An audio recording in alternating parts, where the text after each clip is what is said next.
Hello and welcome to the new style Edexcel paper 1MA1/3F. This is graded with the new marking scheme that goes from grades 9 through to 1. This is the third paper in the foundation tier and you will need a ruler, protractor, pair of compasses, pen, HB, pencil, eraser and calculator.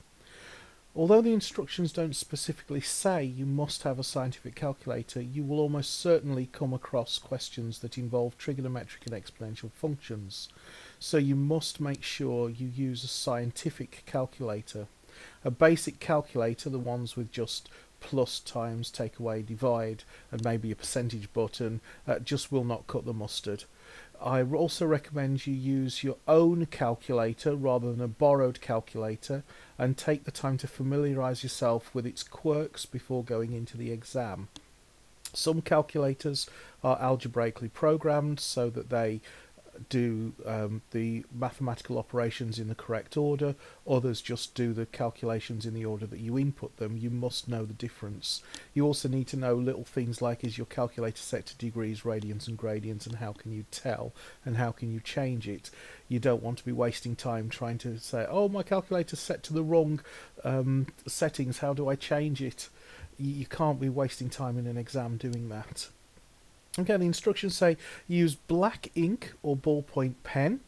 This is really important because some scanners and photocopiers can't see blue ink, and if the examiner can't see your work, he can't mark your work. Fill in the boxes at the top of the page with your name, centre number and candidate number. Again, this is very, very important. If the examiner doesn't know who you are, how can he award you your marks?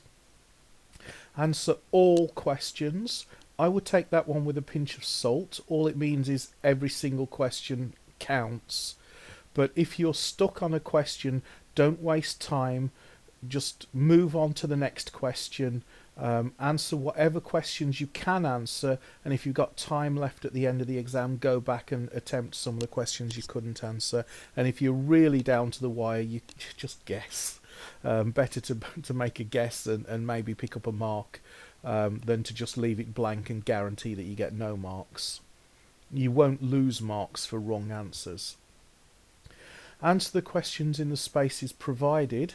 There may be more space than you need. Again, the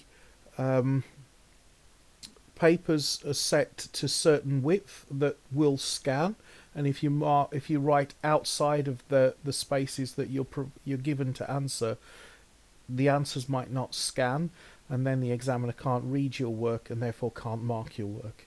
Calculators may be used, and I've already said that make sure it's your own calculator and you know how it works. If your calculator does not have a pi button, take the value pi to be 3.142. Yes, okay, but I strongly recommend you only take a scientific calculator into the exam. So you make sure your calculator does have a pi button, as well as sine, cosine, tangents and exponential functions. Diagrams are not accurately drawn unless otherwise indicated. That means if someone asks you to find an angle, you can't just measure it with a protractor. You must show all you're working out. That's very important because very often, even if you say in a 5-mark question you get the right answer, you might still only get 1 mark because marks are allocated for how you arrived at the answer. And also, even if you get the wrong answer, if your working out is good, you might pick up some marks for the way you worked it out. The total mark for this paper is 80. Now it says the time allocated for this paper is 1 hour and 30 minutes, so that's 90 minutes, which means if you give yourself 1 minute for every mark, then that will take 80 minutes to complete the paper, leaving you 10 minutes at the end to go back and check your work. The marks for each question are shown in brackets. Use this as a guide as to how much time to spend on each question. As we've already looked at, that's roughly 1 minute for each question. So we've got some advice here. Read each question carefully before you start to answer it. Keep an eye on the time. Try to answer every question. Check your answers if you have time at the end. all very good advice. And the only thing I would add to that is go to the toilet before the exam. Even though you're allowed to go to the toilet during the exam, you just put your hand up, ask the invigilator, please, I need to go to the toilet. They do not allocate you time to go to the toilet. And as we've already looked at, time means marks.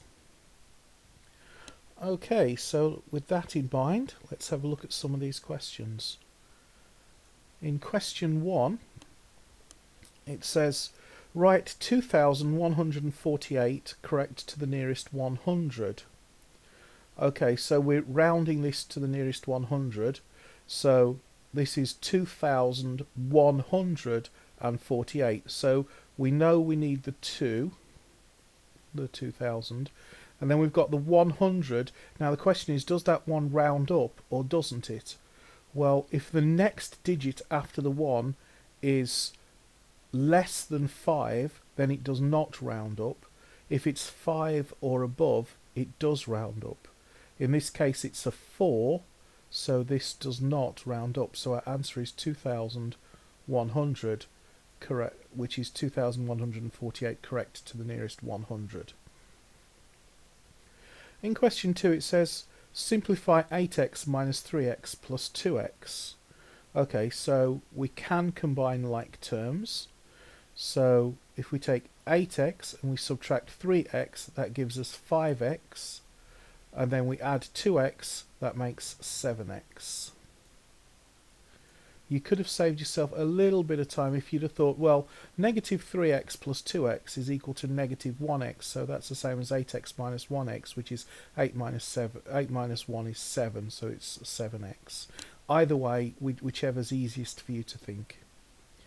Simplify 4y times 2y. Well, 4 times 2 is 8, and y times y is y squared, so our answer is 8y squared. And if you're happy with that, please feel free to go ahead and end the video here. If you're asking why is this y squared and that's just x, then I will take a little bit of time just to explain. Here in part A, we're adding and subtracting.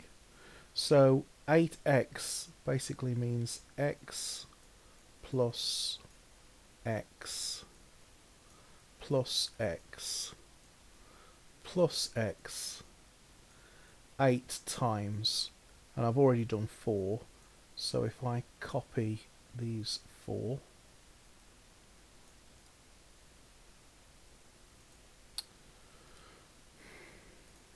okay,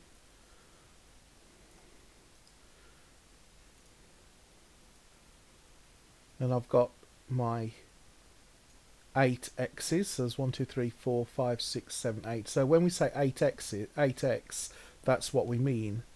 And now we're subtracting 3x, so what does it mean to subtract 3x? Well, it just means we lose 3 of those x's. So I'm going to take 3 x's away, and then they're gone. And now I need to add 2 x's. So that's 8x minus 3x, which we've got here, and then we add 2x. And then we just need to add 1 more x. And so what have we got? We've got 1, 2, 3, 4, 5, 6, 7 x's. So x plus x plus x plus x plus 7 times is 7 times x. Now we need to simplify 4y times 2y. And this is the big difference. This is a times, which is why we've got the y squared here. So 4y, that's the same as y plus y plus y plus y, but this time instead of adding we're multiplying, so this is times, and we have to put all of these in brackets because we're timesing all of these 4 y's by 2 more y's times y plus y. So we can distribute this out and say this is the same as y times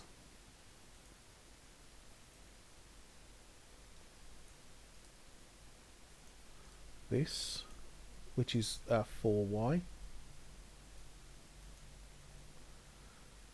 plus another y times 4y.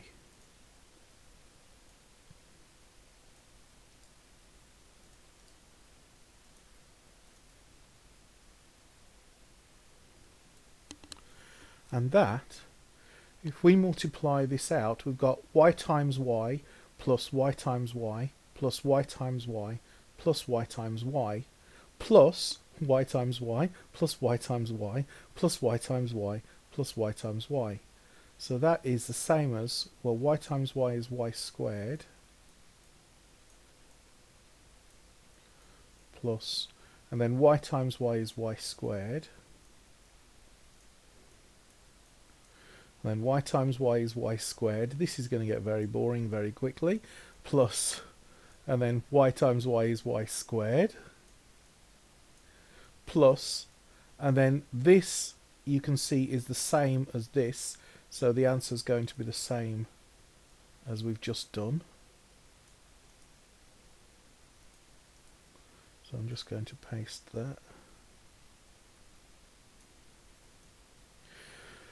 And so how many y squareds have we got? We've got 1, 2, 3, 4, 5, 6, 7, 8 of them. So that's why that 4y times 2y is equal to 8y squared.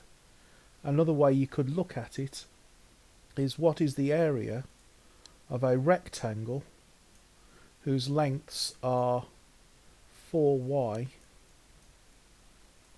by 2y? And in this case, we've got two lots of y's going up, and we've got 4 lots going down. So each one of these, which is supposed to be squares, I know they don't look like squares, but each one of these is supposed to be squares, and they're dimensions y across by y up. So each one of these squares are y squares. And as you can see, there are 8 of them. I hope one of those two methods helps you to understand why on the second answer we've got y squareds, and on the first answer we've just got 7x. Okay, I hope that was helpful, and I'll see you in the next video.